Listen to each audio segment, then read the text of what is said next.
Tawa ka.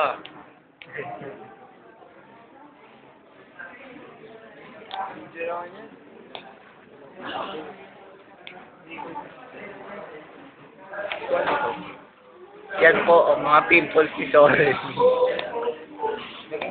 Pero mas matindi po yung kay Cecil kung di nyo nalalaman.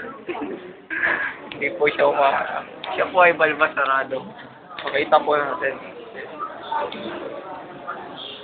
Yan naman po ang yan, hindi kita. Yeah. Ito po si Alden. Tarangan dito.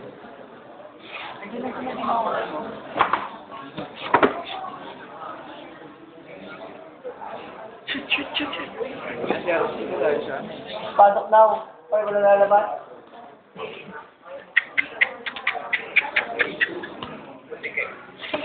Gagawa po kami ng isang malupit na technique. Teka lang, huwag ka muna tatayo pag di ko sinasabi. Huwag ka munang upo, Marvin. Umalis ka muna dyan. Ito po isang malupit na magic trick na gagawin ng isang magician tulad ni Ken. Napakalupit po.